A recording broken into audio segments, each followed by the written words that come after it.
Bueno, yo lo primero que quiero es presentarme. Yo soy Francisco Cimaldoni, vivo en Montevideo, soy director de coro, docente de educación musical, fui docente de dirección coral durante mucho tiempo y ahora soy director del coro polifónico Santa Elena, y femenino Voces de la Plaza y del coro universitario. He sido convocado por José Jesús, a quien agradezco y felicito por hacer este seminario iberoamericano de música coral, y nada menos que para coordinar el taller del maestro Roberto Ojeda, con quien ya tuvimos un intercambio hace unos días sobre este tema interesantísimo y creo que muy valioso para todos los que nos interesa el canto coral, la historia del canto coral, el movimiento coral latinoamericano. Así que no me queda más que darle la palabra al maestro para que inicie su charla. Muchas gracias a todos por estar participando. Bueno, muchas gracias, Francisco. Bienvenidos a todos. Y bueno, nada, como ustedes ya lo ven por el título, voy a hablar de una manera bastante concisa, porque bueno, resumir tantos años de historia de repertorio coral es un poco difícil, pero por esa fue la razón que se dividió en dos sesiones, una hoy y una mañana. La de hoy cubrirá el periodo colonial y el periodo republicano, y la de mañana abarcará ya lo que sería la escuela nacionalista y lo posterior. Ok, entonces, bueno, vamos a comenzar. Antes de entrar directamente en lo que sería la exposición de la charla, hay un aspecto que hay que tener en cuenta a la hora de estudiar la música venezolana, ya sea desde sus inicios o incluso un poco después. ¿Por qué? Porque Venezuela, desde el punto de vista político y desde el punto de vista de lo que era la parte, digamos, de cómo estaba distribuido el territorio latinoamericano, pertenecía al virreinato de la Nueva Granada. Sin embargo, no tuvo o no estuvo tan favorecida desde el punto de vista económico como lo fueron específicamente Ciudad de México, Lima y Bogotá, que fueron las capitales de los tres virreinatos. Por ende, como ustedes sabrán, pues el desarrollo musical de México, que fue extraordinario, y bueno, es una cosa que todavía quedarán muchos años para estudiar, porque, bueno, porque los archivos musicales mexicanos son tan extensos que todavía pues están en proceso de descubrimiento, de estudio, etc. Luego le sigue, por supuesto, el Virreinato del Perú, con su capital Lima, y después el Virreinato de la Nueva Granada, con su capital Bogotá, que fueron los que recibieron desde el punto de vista económico la mayor atención, por la sencilla razón de que en aquella época pues lo que se consideraba riquezas era el oro y los metales preciosos. Entonces, por supuesto, las tierras que no tenían oro no eran tan estimadas y no eran tan buscadas, y esa es la razón principal por la cual Venezuela, que era una capitanía general, estuvo bastante desfavorecida desde el punto de vista político y económico. Entonces, teniendo eso en mente, ahora sí vamos a entrar en materia. Ok, entonces fíjense, lo que se relaciona específicamente con los siglos XVI y XVII, vamos a ver un poquitico lo que fue el establecimiento de la parte eclesiástica en Venezuela. La actividad musical data del siglo XVI, como está reflejado en algunos textos, donde dicen que en la isla de Cubagua había una escasa actividad musical. ¿Por qué la isla de Cubagua? Porque la isla de Cubagua fue diezmada desde el punto de vista de sus tesoros, porque bueno, porque se sabía que allí había perlas y entonces digamos, hubo una pequeñísima o muy escasa actividad musical. Hacia 1531 se crea la diócesis de Santa Ana de Coro, que fue la primera diócesis creada en territorio sudamericano y la cuarta que se fundó en tierra firme. Sin embargo, esta diócesis no fue provista con órgano, y a diferencia de las catedrales de los virreinatos, la regla de coro no exigía al maestro de capilla escribir composiciones originales ni enseñar al coro de niños. Por lo tanto, no hay registro de las obras que se hicieron en esa época. Un poco más tarde, hacia 1637, la catedral, o lo que sería la diócesis, es trasladada desde Santa Ana de Coro a Santiago de León de Caracas, ciudad que había sido fundada en 1567. Hacia 1592, ya la Catedral de Caracas contaba con órgano y organista, es decir, que recibió un poco más de atención y tenía digamos, un estatus un poquito mejor. ¿Ok? En otras iglesias, sin embargo, se documenta el uso de arpas y claves como instrumentos armónicos, ya que obviamente la adquisición o el envío de órganos desde España hasta Venezuela no fue posible. Entonces, sí está documentado el uso de arpas y claves para el acompañamiento de la música. Luego del terremoto de 1641, se abandona la labor catedralicia y hacia la segunda mitad del siglo XVII, Venezuela comienza a adquirir notoriedad debido a la producción de cacao, el producto americano más valioso después de los metales preciosos. Eso obviamente le da a Venezuela una nueva posición dentro del panorama político de lo que sería el territorio americano.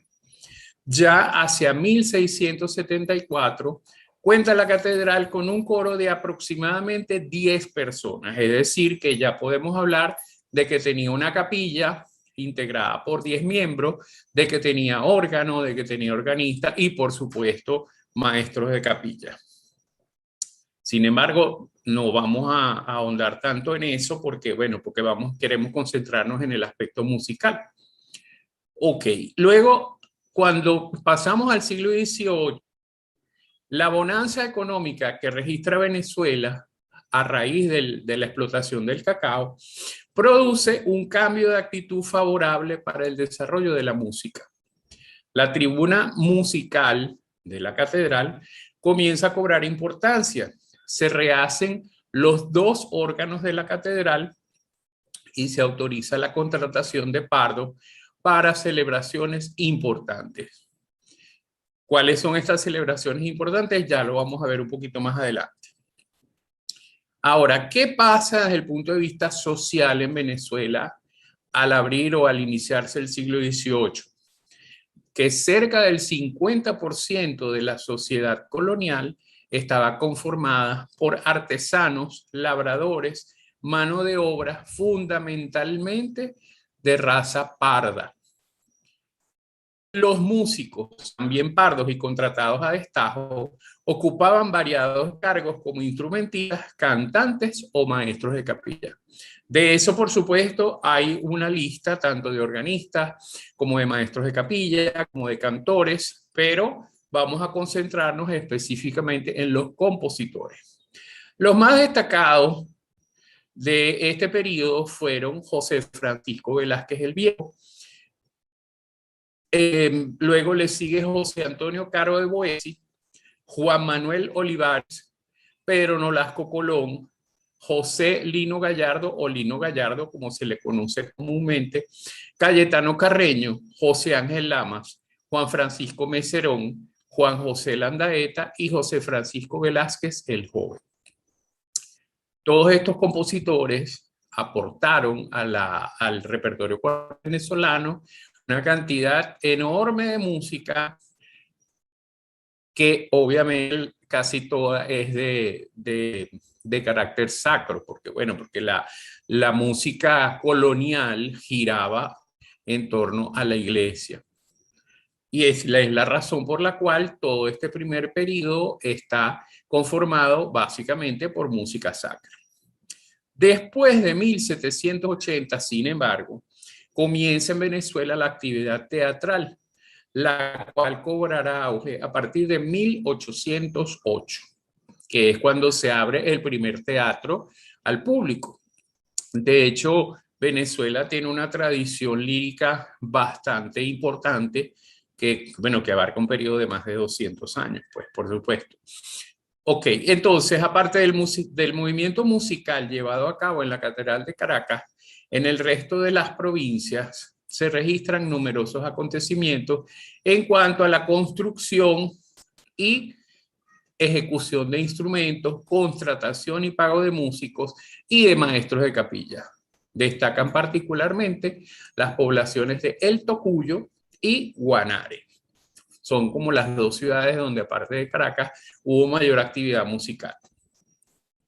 Ahora bien, ¿cuál es, digamos, el hito más importante en la música del siglo XVIII? Lo que se conoce con el nombre de Escuela de Chacao. La Escuela de Chacao no es otra cosa que un grupo de compositores que están agrupados bajo el mismo estilo compositivo. No se le llama Escuela de Chacao a un sitio ni a un lugar, porque no denota un lugar, ya que originalmente los compositores se reunían en torno a la figura del Padre Sojo y tenían dos sitios donde reunirse. Uno de ellos era el Oratorio Felipe Neri, que quienes conocen Caracas saben que estaba ubicado cerca de donde está hoy día la Basílica de Santa Teresa, y la Hacienda La Floresta, que como su nombre lo indica, quedaba justamente en la urbanización La Floresta de Caracas, que era una hacienda de café. Entonces, ellos hacían reuniones, tertulias, no sé qué, y entonces intercambiaban sus obras, su conocimiento, y por eso cuando se dice Escuela de Chacao no estamos hablando de un sitio, sino estamos hablando de una escuela estilística que agrupa a los compositores bajo el mismo estilo de composición. Bien, esta congregación se fundó en 1771 por Pedro Ramón Palacios y Sojo, mejor conocido como el Padre Sojo, que era familia del Libertador. Y esta congregación del Oratorio de San Felipe Neri reunió a músicos, compositores y ejecutantes, todos pardos, que consolidaron un movimiento musical de gran relevancia. Fíjense, entonces, es por eso que muchísimos años más tarde, bueno, digamos ya en el siglo XX, cuando este tesoro musical o estos legados musicales fueron denominados por el extraordinario musicólogo Francisco Curlangue como el milagro musical americano, porque siendo Venezuela un territorio tan desfavorecido desde el punto de vista económico y político, es realmente notable que se haya compuesto tanta música en un periodo relativamente corto. La escuela formada en torno a el Padre Sojo no alude a la existencia física de la misma, como ya lo vimos, sino a la unidad estilística alcanzada por quienes la integraban. Si bien el repertorio es principalmente religioso, con la apertura de teatros y la irrupción de la música teatral a partir de 1808, se verifica la producción de tonos, pésames y villancicos con letra en castellano. Es decir, pasamos de la música totalmente sacra con texto en latín a música de carácter, digamos, religioso, pero con texto en castellano.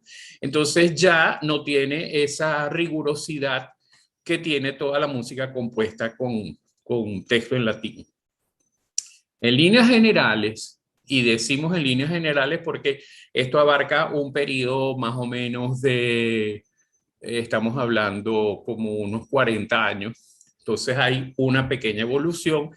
En líneas generales, la orquestación incluye de 2 a 4 voces, siendo las obras de 2 voces las más antiguas, por supuesto, las de la segunda mitad del siglo XVIII, y las de 4 voces las que ya se compusieron un poquitico antes del periodo republicano. Ahora bien, ¿cómo es la distribución de este coro? Los compositores coloniales venezolanos le dan predominio al uso de las voces superiores, es decir, soprano alto, posteriormente soprano alto tenor, que es lo que se llama el coro agudo español, que era la práctica que se hacía en España en la misma época, es decir, la parte de bajo estaba confiada a un instrumento y no a una voz. El bajo vocal se incluye muchísimo después, ya cuando estamos hablando del periodo republicano. Pero en el periodo colonial, el uso del coro es básicamente soprano alto y tenor, como les digo, que es lo que se denomina el coro agudo español. La orquestación, 2 trompas o 2 cornos, que eso sí era obligatorio desde las primeras composiciones. Está registrado el uso de cornos, 2 cornos, 2 violines y bajo. Esa era la orquestación típica de la música colonial del siglo XVIII. Desde el punto de vista de lo que son ya los parámetros musicales como tal, se emplean melodías de ámbito medio. ¿Qué quiere decir esto? Que son melodías que alcanzan máximo una octava. El diseño melódico es básicamente por grado conjunto o en arpegios con alternancia de solos y coro. Todas, absolutamente todas las obras venezolanas del periodo colonial alternan pequeños solos con partes corales de textura homofónica. ¿A qué nos recuerda esto? A la estructura del concierto, por supuesto. ¿Okay? Que tenemos entonces una parte que ejecuta sola y una parte que responde. La armonía es totalmente tonal, con lo que corresponde, por supuesto, a las características de la época. ¿Cuáles son? Aparte de los acordes de primero, cuarto y quinto grado, tenemos desviaciones modulativas, tenemos dominantes secundarias y ese tipo de recursos armónicos, pero sin llegar, por supuesto, a recursos mucho más elaborados. Es decir, que estamos hablando básicamente de armonía tonal. La textura de las obras es casi en su totalidad homofónica, no hay uso de la imitación y desde el punto de vista formal, las obras están compuestas en estilo de rondó o de lit pluripartito. Quiere decir esto que las obras tienen 1, 2 o 3 secciones, pero todas distintas. Por eso se habla de lit pluripartito o de forma tipo rondó. La frase de la música colonial venezolana está caracterizada por estar diseñadas o construidas desde el punto de vista antecedente-consecuente. Tenemos como una semifrase que abre, una semifrase que cierra, y por lo general están diseñadas en 8 compases, quizás a veces un poquito más, pero esa es la estructura fundamental desde el punto de vista estilístico de la música colonial. ¿Qué observamos también en la música colonial venezolana del siglo XVIII? La presencia de interludios meramente orquestales o ritornelli o secciones netamente instrumentales. Eso es justamente para unir o enlazar una sección con otra. De los compositores del periodo colonial venezolano podemos distinguir 2 generaciones. La primera de ellas, ambas, caracterizada por el tipo de obras y sus rasgos musicales.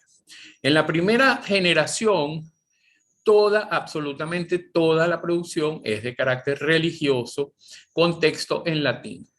¿Cuál fue el repertorio de esta primera generación? Misas, graduales, ofertorios, versos aleluyáticos y responsorios. Básicamente ese fue el repertorio, es decir, perteneciente al propio de la misa.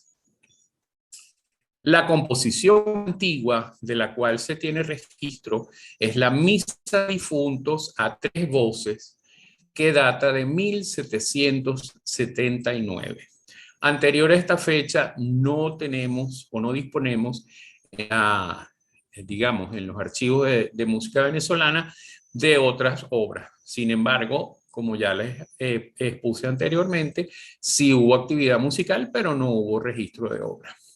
Esta obra, Misa a Difuntos a tres voces, de José Antonio Caro de Boesi, viene a ser entonces la primera obra o la obra más antigua de la cual se tiene testimonio.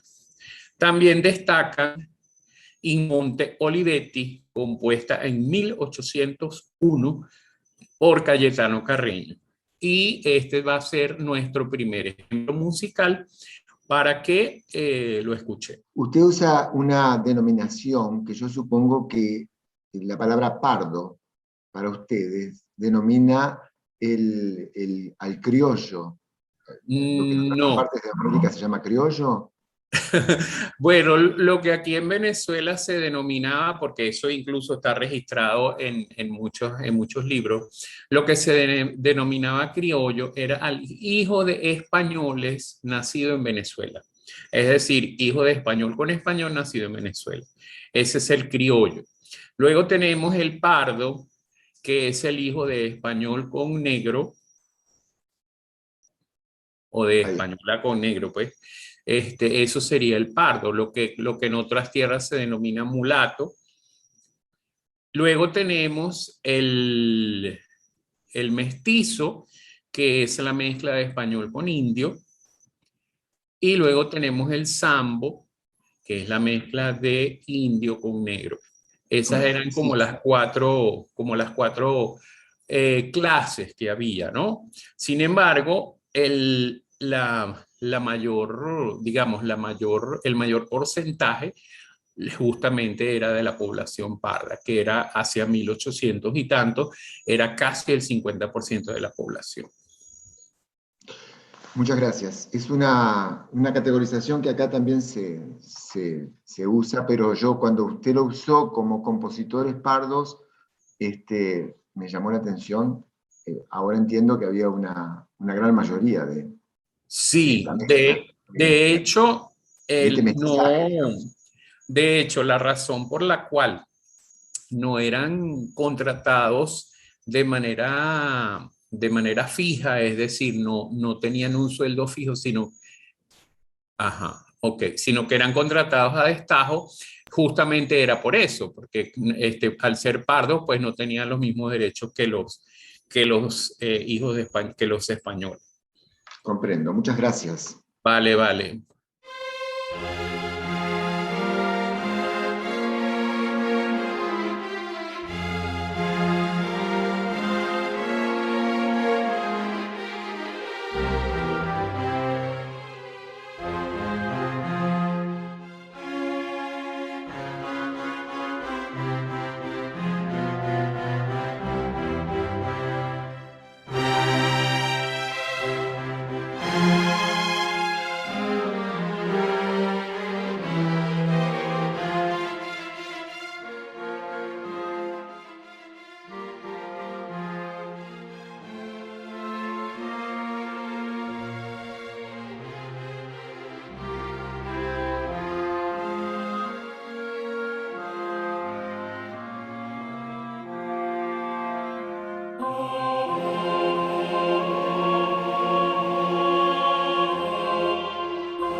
Ok, gracias, José, gracias.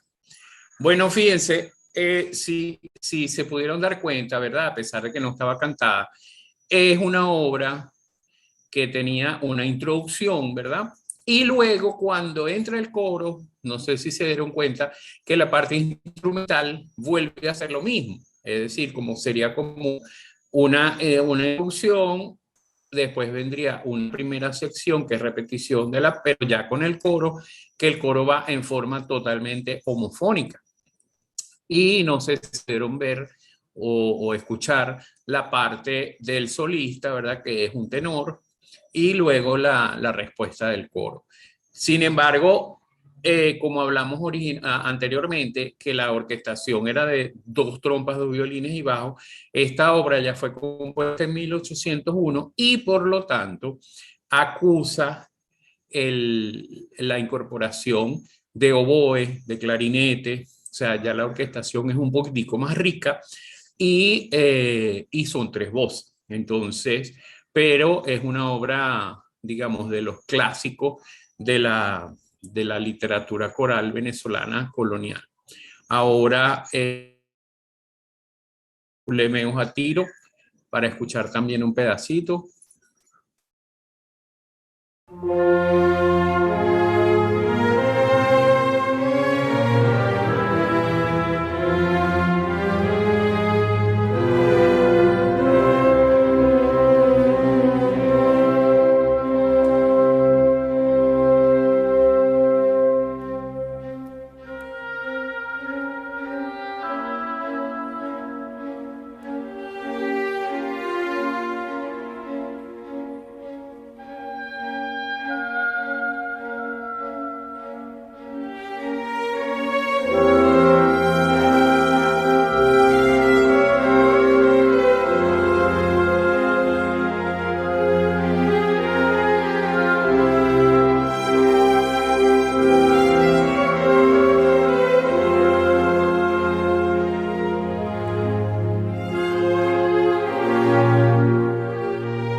Ok, bueno, continuamos.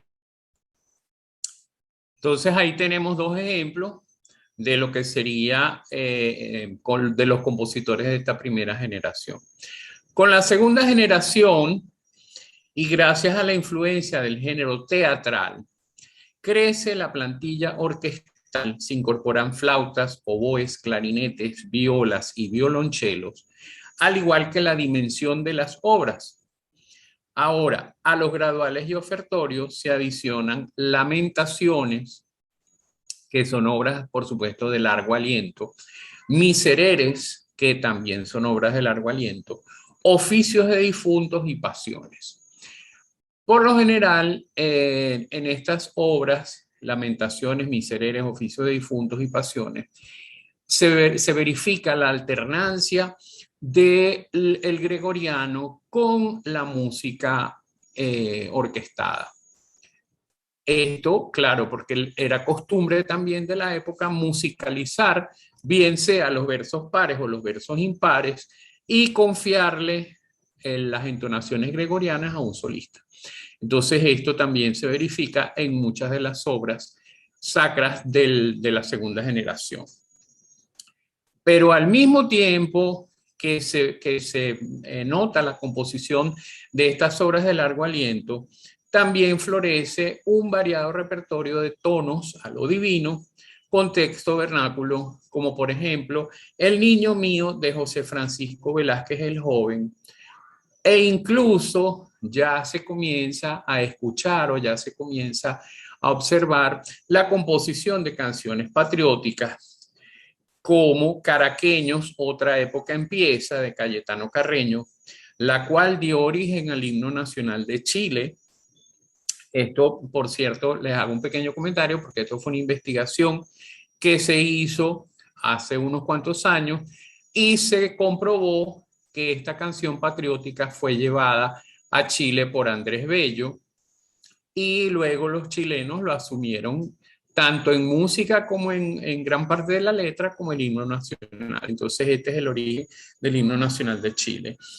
Y la otra de las canciones patrióticas más famosas o digamos más interpretadas, por supuesto, el Gloria al Bravo Pueblo, que fue lo que dio origen a nuestro himno nacional.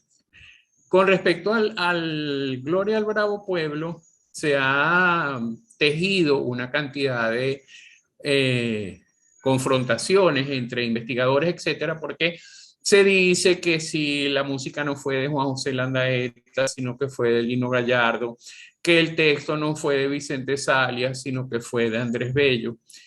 Desde el punto de vista textual, es totalmente improbable que el texto haya sido escrito por Andrés Bello por el tipo de lenguaje que está utilizado en el texto. Entonces ya por ahí queda descartada esa tesis. Y con respecto a la música, un estudio, digamos, relativamente reciente determinó que la música sí fue escrita por Juan José Landaeta, lo cual entonces rebate las anteriores dudas o los anteriores cuestionamientos que se hacían con respecto a la autoría de la música. Hay una grabación en CD, la cual les recomiendo, si les interesa, que se llama Testimonios Sonoros de la Libertad, que fue una investigación bastante rigurosa y quedó tomada en un CD. Este CD creo que está accesible en YouTube, lo pueden buscar y ahí son puras canciones patrióticas y lo pueden escuchar. Este género de la canción patriótica también será cultivado por Juan Francisco Mecerón, José María Izaza y Atanasio Bello Montero. Con esto cerramos. José, si tienes a tiro el ejemplo número 3.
Perfecto, muchas gracias. Bueno, ahora pasamos a lo que sería el periodo republicano. Poco antes de obtener la libertad del Imperio Español en 1821, la música venezolana comenzó a acusar la influencia de la Ilustración y los ideales independentistas. La canción patriótica se convierte en el medio idóneo para el proselitismo político y los aires revolucionarios. Testimonio de ellos son Canción para el 19 de abril y Canción para la Avenida del Libertador de Juan Francisco Mecerón, Respiremos de libres el aire, Salud a Simón, Salve al 28 de octubre, Sombras santas de Invictos Guerreros y Es Zamora del Pueblo tu Gloria de Atanasio Bello Montero. Fue uno de los que más canciones patrióticas escribió. Al mismo tiempo, digamos, ya en la segunda y tercera décadas del siglo XIX, comienza la circulación de medios impresos, así como la edición de partituras. De hecho, muchas publicaciones impresas traían, digamos, insertas algunas partituras. Entonces, digamos que la música de la época ya tenía mayor acceso a la gente, al público común. Entonces, muchas de estas canciones se empezaron a divulgar o a difundir justamente a través de estos periódicos y la gente se fue familiarizando con este tipo de canciones. No obstante, en la segunda década del siglo XIX, se inicia la creación de sociedades filarmónicas que estaban destinadas principalmente a solemnizar servicios eclesiásticos o amenizar bailes, fiestas y matinés, y se va imponiendo de forma paulatina la nueva ideología burguesa. Es decir, cambiamos ya un poco la manera de concebir el aspecto utilitario de la música. También el arte lírico de la ópera, tanto italiana como francesa, que les comenté que a partir de 1808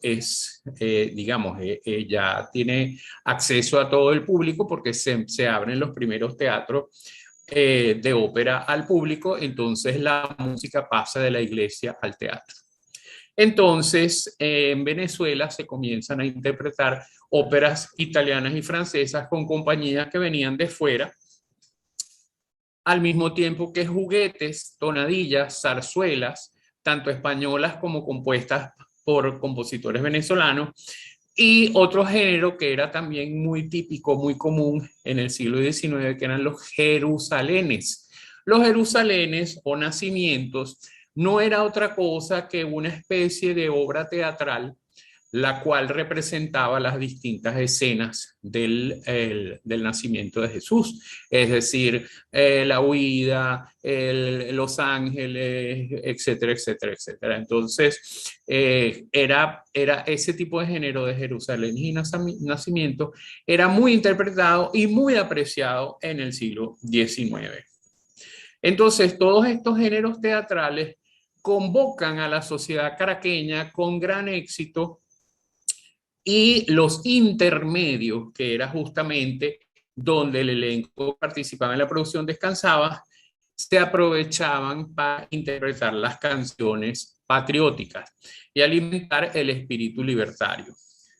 Los compositores más prolíficos de este periodo adoptan a la zarzuela como herramienta clave de su producción. Esta práctica se va a extender hasta el siglo XX. Destacan Un baile en Caracas o El cumpleaños de Leonor, Los alemanes en Italia, Colegialas son colegialas, o la ópera Virginia de José Ángel Montero. José Ángel Montero compuso 16 zarzuelas y además de eso varias óperas y algunas de ellas para niños, óperas para niños. Otro compositor del género lírico fue Federico Villena, que compuso una zarzuela denominada Las dos deshonras. Otro aspecto importante de la actividad musical fue la composición para bandas militares. Este aspecto, a pesar de que está muy poco documentado, se sabe que funcionaban las bandas militares desde el siglo XVI. Sin embargo, es en el siglo XIX cuando alcanzan relevancia y notoriedad gracias al proceso independentista. ¿Cuál era el repertorio de las bandas militares? Pues se hacían arreglos de coros de ópera, de himnos. Entonces, por supuesto, las bandas militares empleaban también coros de voces oscuras, por supuesto, y una obra, digamos, que viene a ser como el culmine de la composición para banda, que es Batalla de Carabobo de Federico Villena, que es una obra compuesta para 4 bandas, bueno, es una cosa así a lo Berlioz, pues digamos. En el ámbito orquestal, el máximo exponente va a ser Juan Francisco Meserón. Claro, no estamos tocando digamos, este apartado porque no corresponde al tema de la conferencia, pero Juan Meserón fue justamente un compositor importante desde el punto de vista orquestal, ya que compuso varias oberturas y sinfonías, así como Atanasio Bello Montero, que también escribió varias composiciones masónicas. La masonería fue muy, muy, muy importante en Venezuela en el siglo XIX, y no solamente Atanasio Bello, sino otros compositores masones también incluyen este tipo de, digamos, de música, como se podría decir, de música masónica entre sus catálogos. Gracias a la influencia de la ópera italiana, el romanticismo va a hacer su aparición en la segunda mitad del siglo, materializado en los géneros de salón. A partir de aquí es digamos, es la charla de mañana. Muchísimas gracias por su atención, y si tienen preguntas o algún tipo de comentario, pues bienvenido. Quedamos ya disponibles para ustedes.